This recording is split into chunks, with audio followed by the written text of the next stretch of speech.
Getting really beastly today. Absolute beast. Beast. Animal. Carnage. Beastmen. Mwah.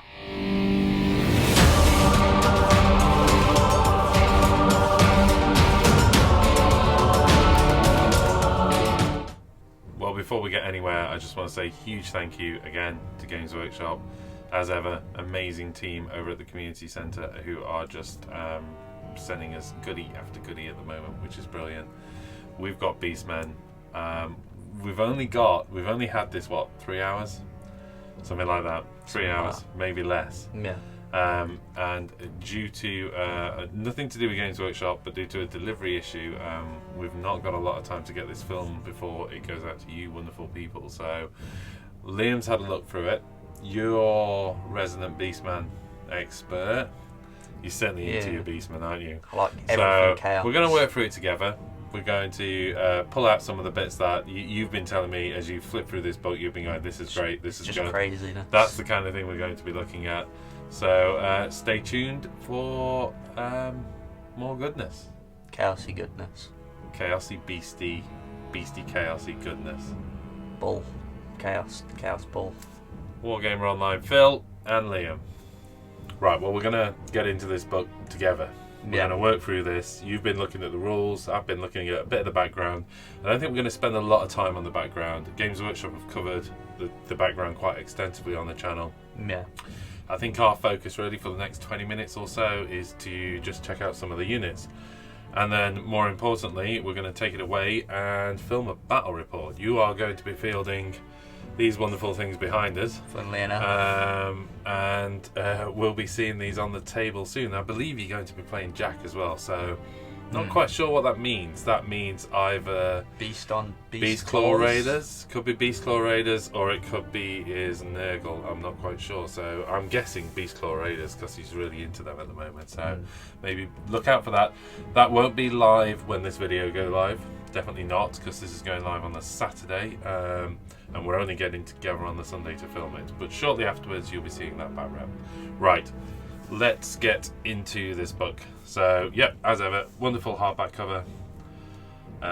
Chaos Battletome, Beasts of Chaos, brilliant artwork, as we'd always expect. Looking great. Wonderful big double artwork, and again, if recent form is anything to go by, we'll see that replicated shortly afterwards as well.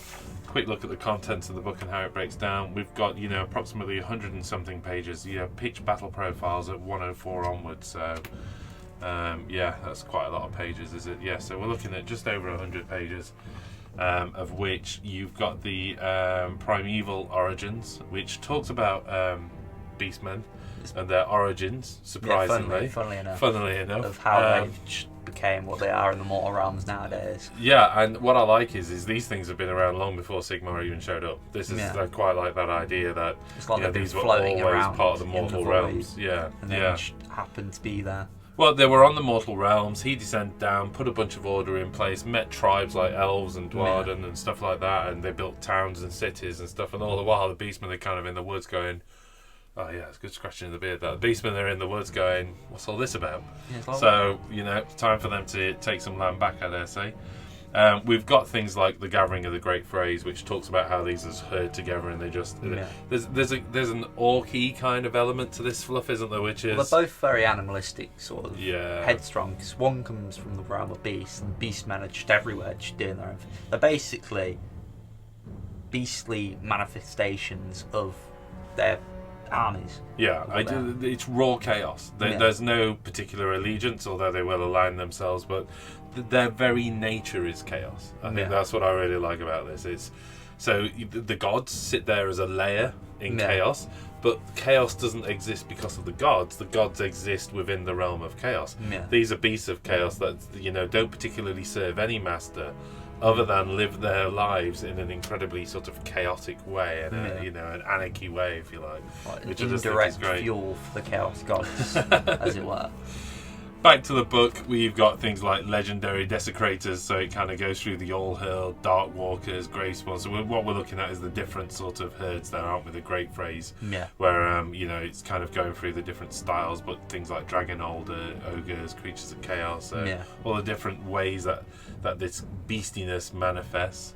Anarchy Unleashed, which is the Breeds of Chaos and the Fury of the Wild. So we'll look at that in a bit, the different colour schemes, but really we're kind of, that's very similar to what you'd expect from, different faction colours, sub-faction colour schemes and stuff like that as well, which is kind of getting into that. Next we've got Warpath of the Beast Herds, and really, from page 60 onwards, so we've got 40 pages of background from page 60 onwards. What we've got is Allegiance abilities, Path to Glory, and War Scrolls. And War Scrolls are starting in at page 78, running to page 103, so plenty of stuff going off there down the list. Yeah. Awesome. Beautiful artwork. Amazing stuff. I'm not going to go through page by page, we never do that, but just to show you some of this wonderful artwork here, I'm going to lift the corner of the book just so the lights aren't catching that. Let's see if that helps. There you go. Just incredible artwork of the Beastmen taking the Sigmarites on.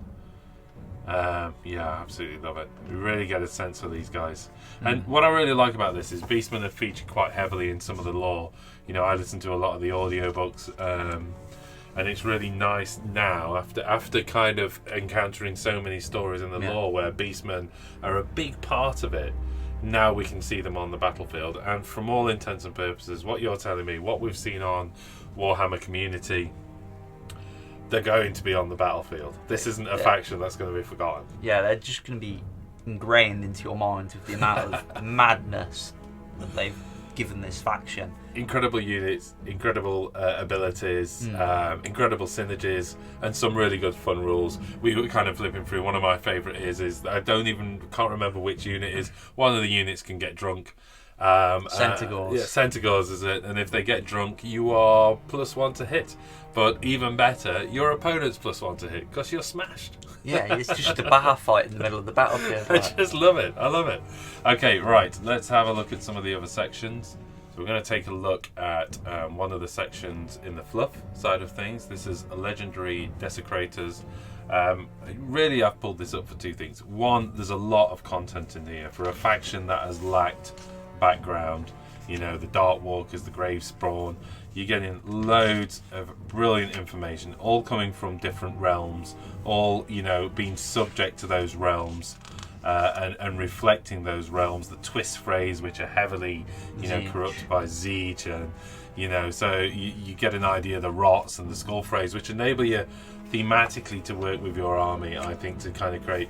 I'm going to be Beastmen, but I'm going to be kind of Nurgle tinted Beastmen that have got, that from a sculpting point of view, from a model point of view, you can get all sorts of rot weapons and arm them up, and you just make them fat. And this is the things. I think it's an army that's just built for customization. It's just great stuff.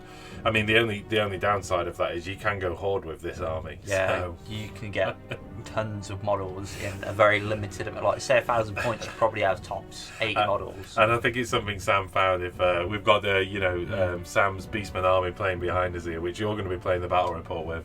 But I think this is what Sam found, is that they're beautiful models to do lots of customization, have lots of fun with. But then you need to do 300 of them. Yeah. You don't have to go that way. I know. Do Warherd. Yeah, Warhammer Community actually did a battle report on Wednesday, wasn't it? Yeah, Wednesday night. It was the Age of Sigmar Wednesday night, and they had Joe versus Rue on Twitch. So if you've got a Prime account, you can, or a premium account, you can go back and watch that game. And I think there were two very different battles, wasn't it? If I remember, Joe had the kind of horde, and then Rue was showing up with all these crazy big beasts and stuff like that. It was an interesting game. It was good. It was a monster match, in almost words. Yeah. Artwork, again. Not only have we got loads of great, incredible writing with lots of interesting stuff to be said, really loving the artwork, really getting a sense for what this army is like, and they're tough. They're not go boys. These are like proper tough beasties. These are beast men, not go boys. Right, a couple of these characters right here. You got the Beast Lord, and then you got the Great Bray Shaman. They look very similar. One's got a staff, or a staff and an axe, and the other one's got 2 axes. I like how in this Beastman culture you can still be equally as savage, good in combat, but you still have magic that's equally as brutal as you in combat. the aesthetics of this, you really get a sense for what you could do with your beast lodge. I mean, he's properly bulky. Look at how broad he is at the shoulders. You know, you get the kind of bull kind of stuff. You know, they're just huge, powerful, and strong. But then you've got all the twisted horns and stuff on this. The robes to show that you're like an elder and stuff. The shaman, for example. A little bit here on bestial spells. Without reading it verbatim, what's nice about the kind of bestial spells, the endless spells for this faction is, you know, when Shyish kind of did its necroquake and just magic spewed everywhere, what you have is an interaction between that magic power and the herd stones, which gave birth to these crazy endless spells. And I really like that. That's why you've got this aesthetic, these endless spells that are really toned to this army. It's nice. Supercharged their already animalistic nature, and then made manifest in what they want to do, like a charging bull. You'd see it going like a wizard in the back, going like, oh. Yeah, and then there's this huge Taurus thing. I can't remember the name of the spell now. It's actually down here, isn't it? It's called Wildfire Tauruses. Yeah, brilliant. So fire. It's the bull-shaped ball of fire. Like, so we originally thought this was like Chaos Dwarves, didn't we? But it makes a lot more sense that this comes out of, say, for example, a herdstone, which is a massive furnace, and it's got this bestial savagery coming out at you. Great stuff. Yeah, I love it. I love it. Amongst other great news for Beastmen players, finally get the Zangors. The Zechian Beastmen. I think that's the thing is, so you can use Zangors. This is the important word though. They've got to have the Gore keyword. You know, that's important. So you're not using the acolytes and those kind of things. This is about the beastie men. That that have the gore word in the Zangor bit, which crazily enough I'd never noticed that, but not following this faction, I hadn't really paid much attention to it. A lot of people believed, of course, when these models came out that was the end of Beastmen. So it's really nice to know that that's not the case. It's more of a evolution of Beastmen. And I think we know from the models behind us, this army can look incredibly beautiful. Sam did an amazing job of painting and converting these things, and it just looks stunning. Put Zangors amongst them, I can already think of so many conversions of the Gorgons. Just give them massive beaks and stuff. Oh, what? Why not? Yeah, that'd be brilliant. Beast, and you can have a Nurgle one with a load of tentacles dragging along a bell and stuff. You can go full ham on this. Yeah. The conversion opportunities are amazing. Before we move on to the rules, I just want to have a quick look at painting your Beasts of Chaos. It's really nice. There's some nice little things in here: mutated flesh, glowing runes, chimera hide. These are nice little technique pieces that are in there, and it's nice for them again to see this in the books. Them spending the time to give you a really detailed step-by-step guide on how to do Dark Walkers, Gavespawn, all the it's just brilliant. And I think if you're, with a sea of grey plastic in front of you, now's the time. Pick up your paints and follow this step by step, because they're so simple, they're so laid out, and they're great. And the result at the end, you'll be so happy with them. So, right, moving on. So this is Legion's abilities. Basically, everything you need to know. There's been like 3 different say Brayherd, Warherd, and Thunderstorm. They're 3 different things, but they're in the same line. You can rule them, but they get additional rules with that. So, like before with the Brayherds, you could like ambush them, but now for every 1 unit you deploy on the battlefield, you could deploy another one in Brayherd deployment, whatever. It's basically they're in a forest, they're getting there, and they're going to outflank you. The whole fluff-wise, they're already behind you when you see them in front. So instead of setting up a Brayherd unit, you can place it to one side. At the end of your first movement phase, you have to have them within 9 inches, more than 9 inches away from the enemy, but within 6 inches of the board edge. So it's the whole outflanking sort of idea. Yeah. So that's a brief Brayherd one. And you've got the Creatures of the Storm, which are the Thunderscorn. Basically, it's just lightning, really. At the start of your hero phase, you roll a dice. Each friendly Thunderscorn unit more than 3 inches from any enemies can move a distant inches to roll, but cannot move within 3 inches of the enemy. It's like a little field that stops movement, isn't it? Yeah, it's nice. It's like a static. And I love the fact that, they're kind of saying that, these guys were the children of the lightning, really. And it's Sigmar who came along and just stole a bit off them, basically. Yeah. Stole the lightning. Lightning's not Sigmar's, it's like, these guys. Yeah, it's like... They own it. Okay, well, looking at this, we have, of course, the allegiance abilities. We have battle traits, command traits, artifact of power, spell laws, the great traits, battle plans, path to glory, war scores. It's just great. There's so much content, and of course, finally, endless spells. Yeah. Do you want to? Let's have a quick look at command traits and the Alpha Beast traits as well. Yeah. And maybe pick one favourite from each one from you, what you've seen so far. That seems fair enough to do. So, looking over command traits, a Bray Herd individually at the minute, and one that's caught my eye is Shadow Bell. So, it's quite shadowy. It's like you just go shadowy, but you subtract from the one from the hit rolls for attacks that target this general. So, you throw it on a Bray Shaman, and you just make him not take as much damage, hopefully, in the long run. It's a little bit more survivable. Yeah, because this is any Bray Herd hero, isn't it? Yeah. So you can place this command trait on it, and it's -1 to hit more than 3 inches away. Yeah. So it's just a great bubble, just to unless they're right up close. So basically, that's shutting down all shooting. Actually, you know what? That's kind of a weird one because it doesn't quite shut it down, but it quite protects shut it down. you. But yeah. I mean, certainly by the time they're in combat with you, and if they're going to target you for shooting, then yes, you're not going to benefit for it. But 3-inch, that's pretty cool. For me, looking through it, I quite like Bestial Cunning. So, this is guided by predatory instincts. The general moves its herd to surround and outflank the enemy army. You talked briefly about your ability to set up ambush. It's really nice. Well, guess what? This is up to half rounding down of your reserves in the ambush can actually come on in turn 2 instead of first turn. And I really like the tactical ability of being able to stagger your deployment. When you've put, say, realistically, you could put maybe 6 units to one side. I think that's possible with a Bray Herd army. Yeah. You've got the numbers. It's really possible. So you see 3 come on in the first turn, and then there's another 3 units, and something could be quite hard hitting, and you're like, ooh, where's that coming on? And turn 2's a pretty pivotal turn in the game. So to have those reserves arrive then, guaranteed, there's no summoning or anything like that. Like These rolling dudes are just coming ones across. and they get missing like storm vermin. So I like that.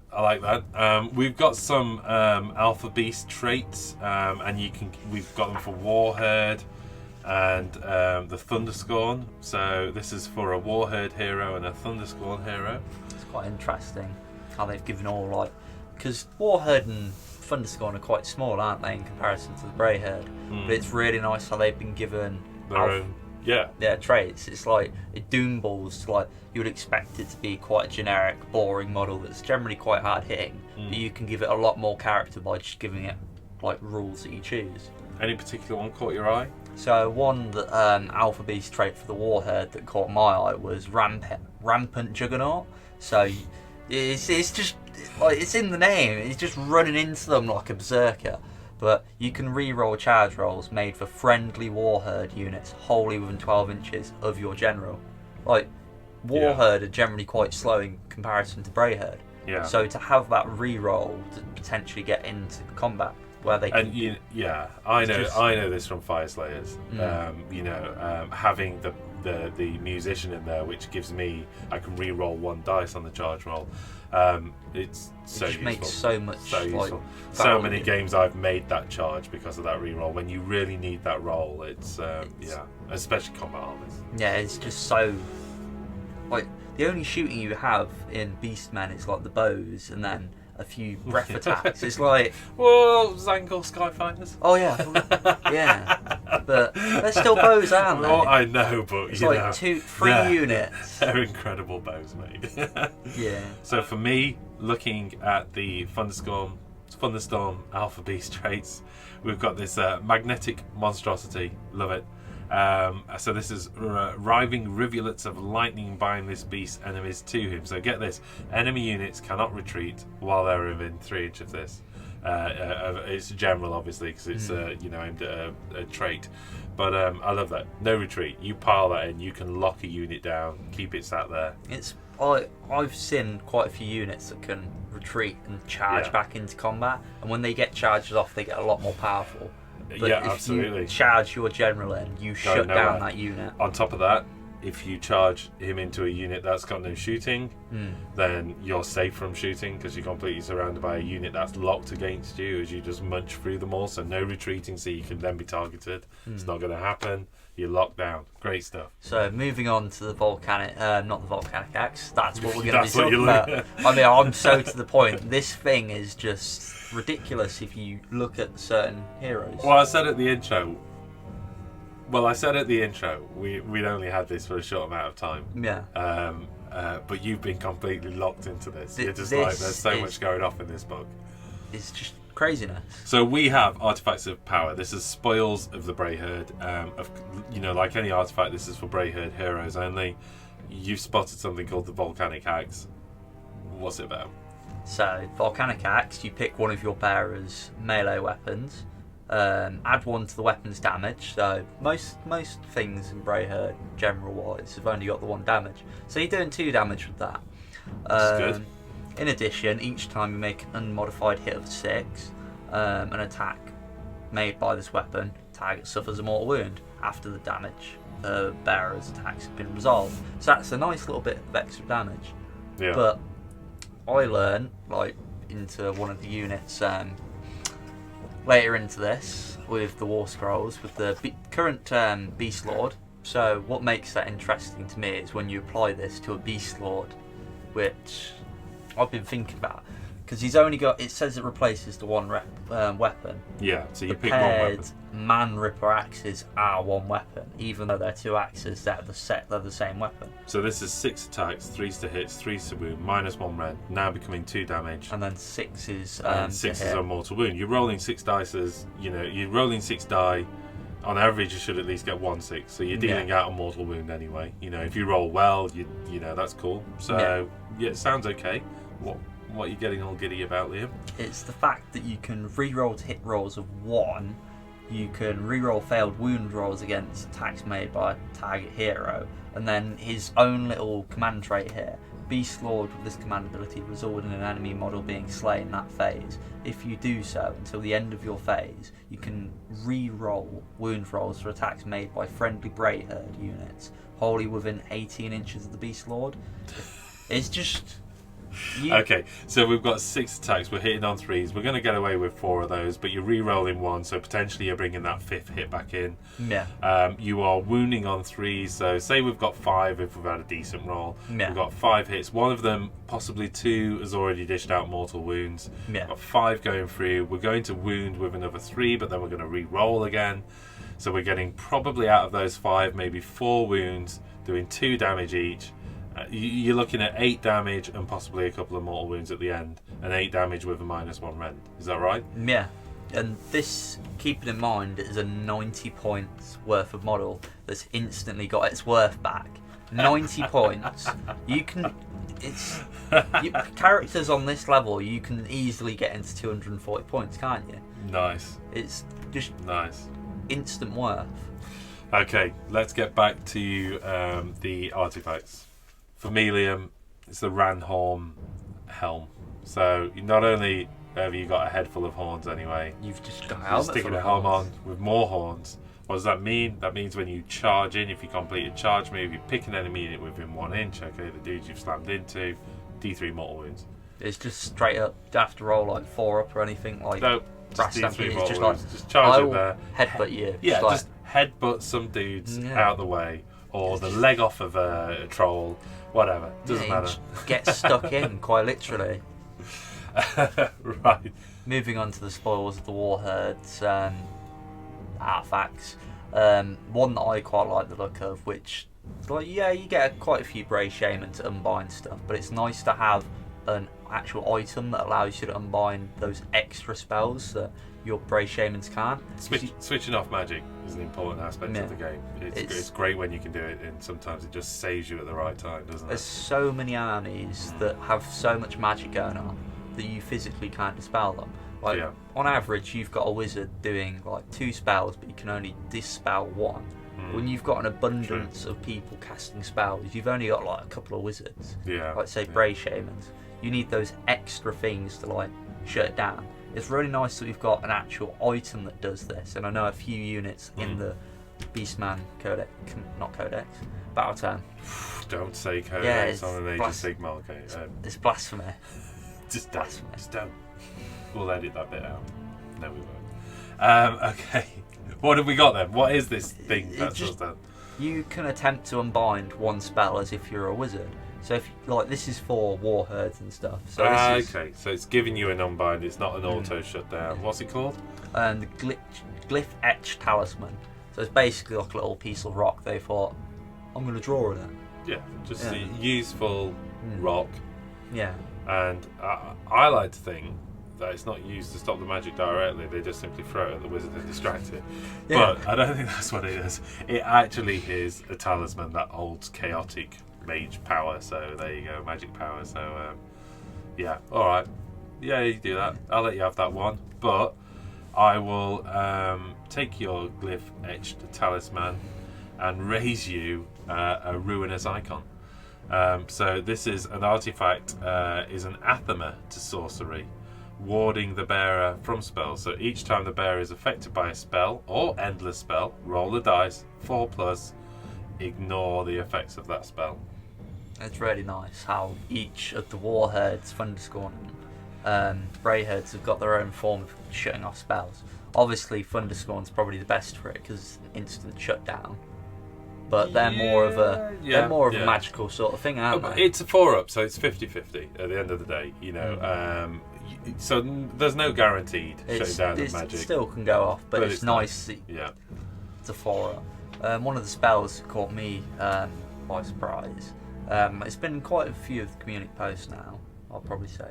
Quite a few, yeah. But, you know, that's good. That's good. We're all getting a flavour for this. It's really interesting. But you basically take, Bray Shamans, just look into, random monsters. Iron Jaws, anything. Say a Maw Crusher. Bray Shaman will just look at it and will try and enforce his will upon it. So, the spell's called Savage Dominion. It's casting value 5, so it's really cheap. But it's got the potential to do tons of damage for that 5, really. Yeah. So it's a casting value of 5. Pick an enemy monster. It's a single model within 18 inches of the caster. Yeah. Pretty simple at that part.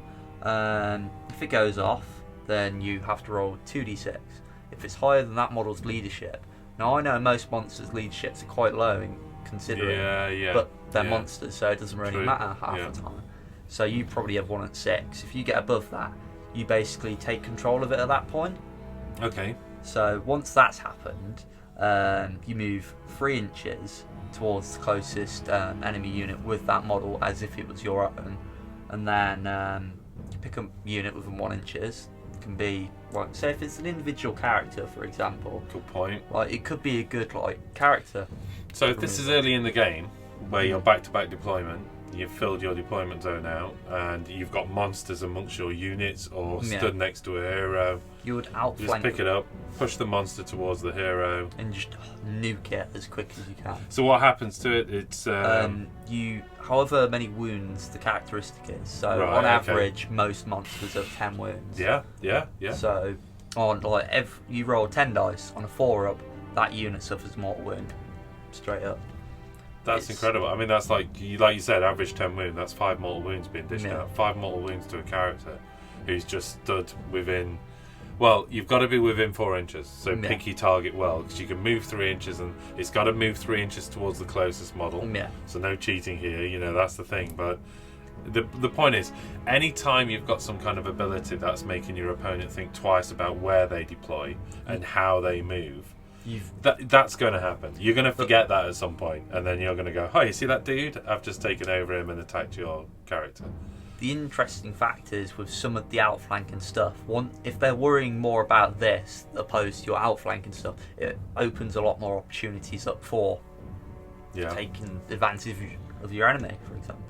as crazy as it sounds, it might be one of those things that just comes into play as well, mid or end game. Yeah. Where you've just got some monster near a character, you just move them over and take. It might be only a 6 wound monster or something like that, but you take off 3 wounds and just remove a character at the end that's maybe holding objective or something like that. Who knows? Well, towards the end of the battle, they're going to be quite wounded, aren't they? Yeah. They would have taken wounds. Several things happen, don't they? I mean, towards the end of a battle, you start running out of models, you start running out of wounds.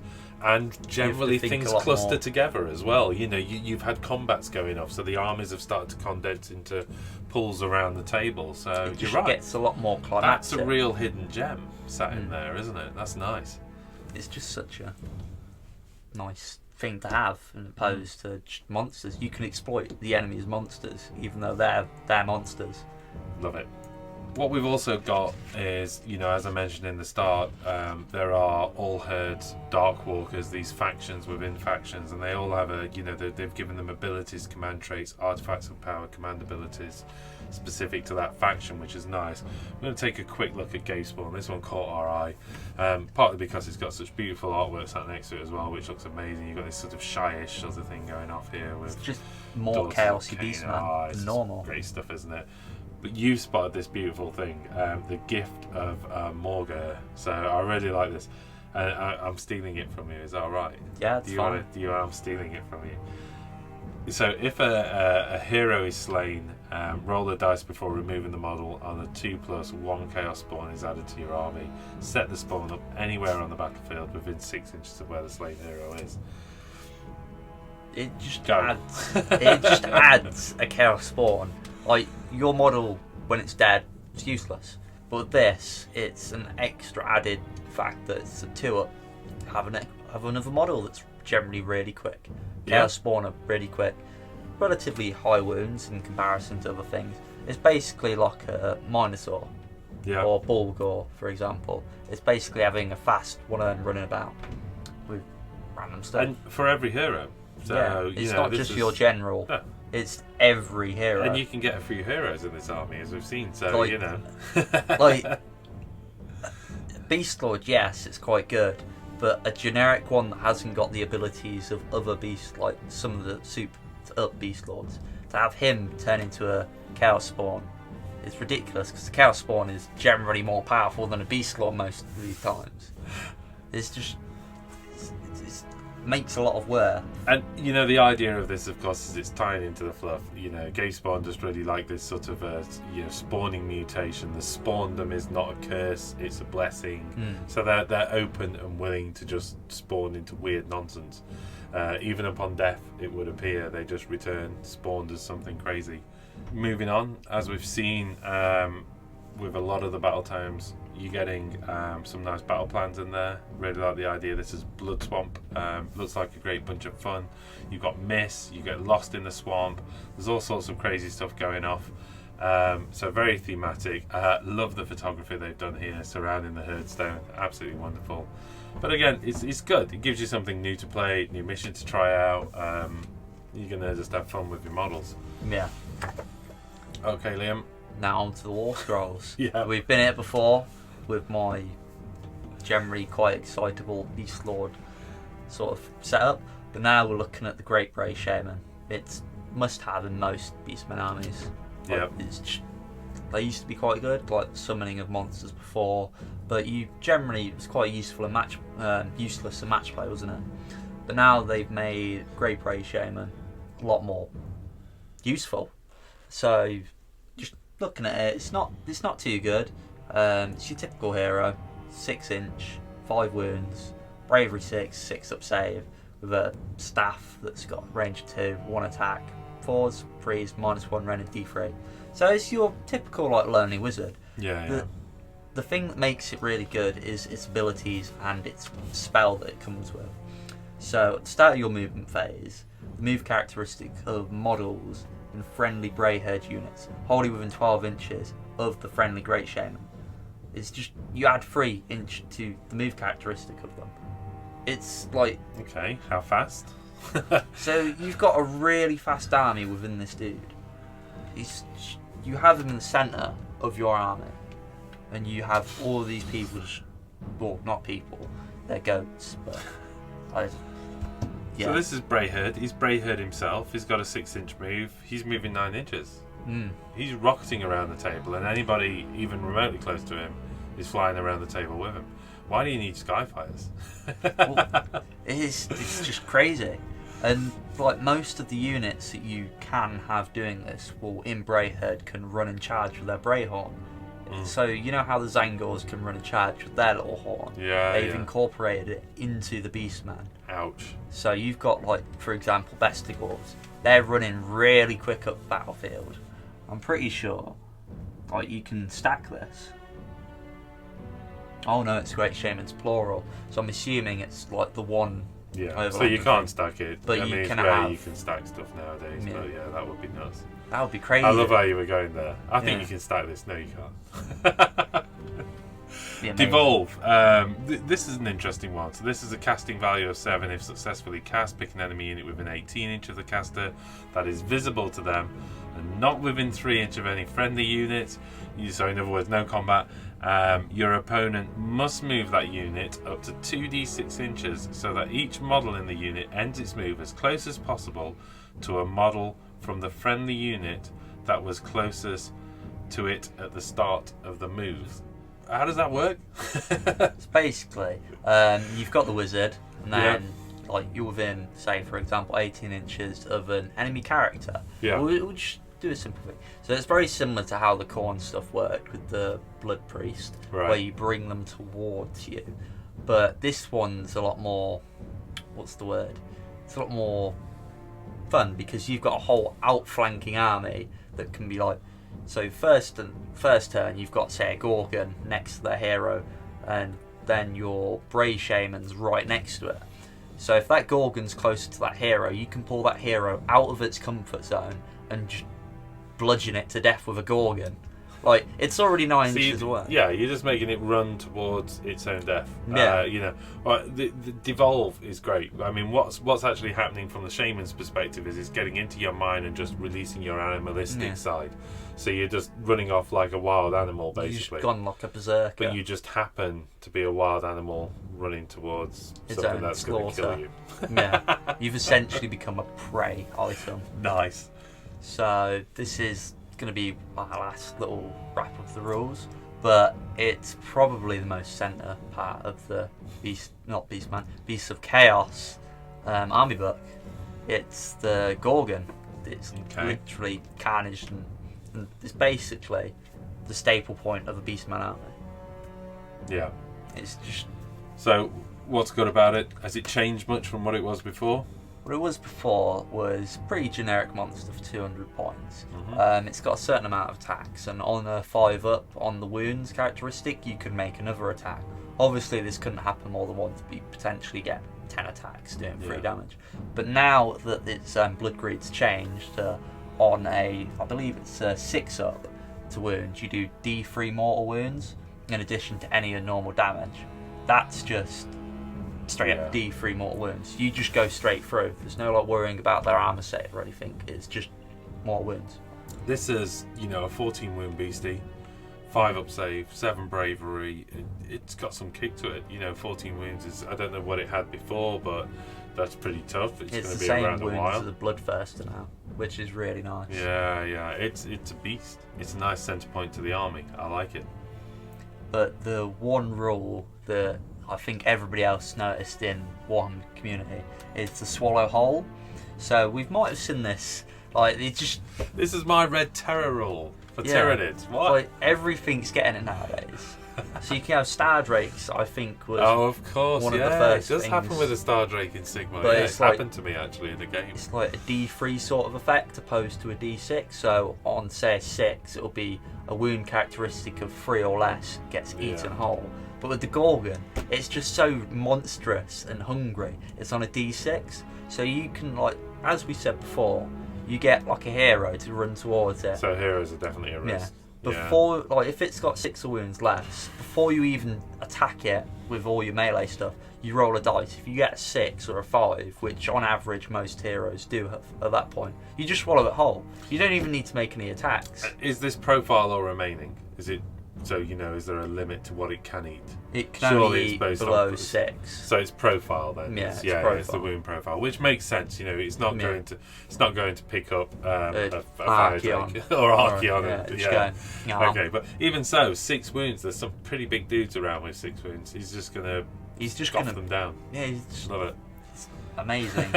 Before we call it a day, I thought I'd bring up the Chaos Spawn just so we went back to earlier. We had the Gave Herd, yep. It's like Chaos Mutant, Chaos Spawn. Yeah. So it's spawning. Yeah. It's so he just dies. Chaos Spawn comes along. It's just a free 2-up spawn. So just have a look at the rules now. What? So we've got freakish mutations, 1-inch range, 2d6 attacks. Seriously, falls to hit, falls to wound. It's crazy. And then you've got one of its abilities, which is Writhing Tentacles.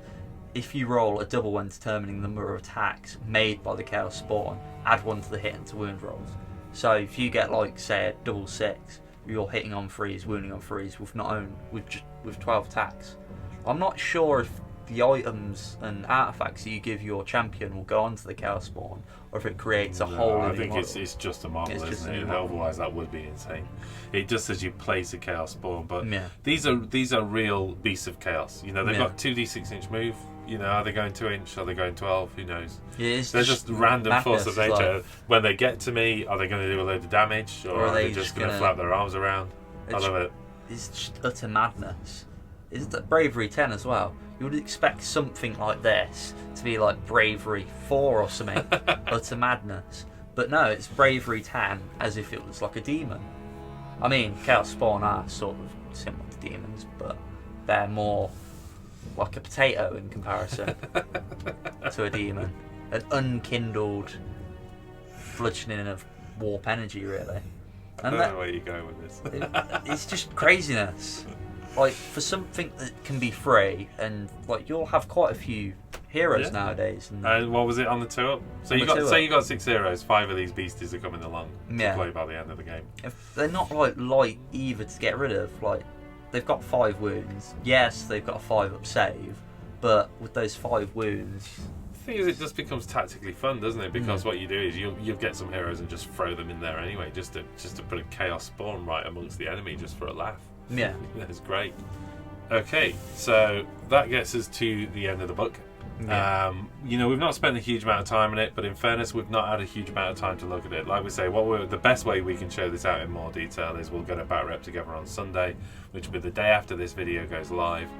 You know what? We might even stream it live to Twitch. We might just go for it. So you can, you know, maybe if you're on the Twitch, you can ask questions, and if you've got questions of us from I almost did it, from the Battletome, you want to have a look through, then catch us on Twitch tomorrow for you, we can answer your questions there. But first impressions, lasting impressions, Bray Herder back, baby. It's madness. It's Billy Goat's Gruff got hard, got big, and made a massive lasting impression in Age of Sigmar. They're not Go Boys, they're Beastmen. Okay, I hope you enjoyed that. Liam, thanks for joining me. That's great. Cheers, man. I hope you enjoyed it. Don't forget to like, subscribe, share, all that crazy nonsense that we have to do on YouTube so people find us. If you want to know more about Wargamer Online and what we do, pop over to wargameronline.com. Check out the videos on there. We've got a premium section, $2.99 a month. We'll get you access to that for a whole host of more crazy content. It's cheaper than a coffee. It is nowadays. Yeah. Getting so old. See you again soon. Bye.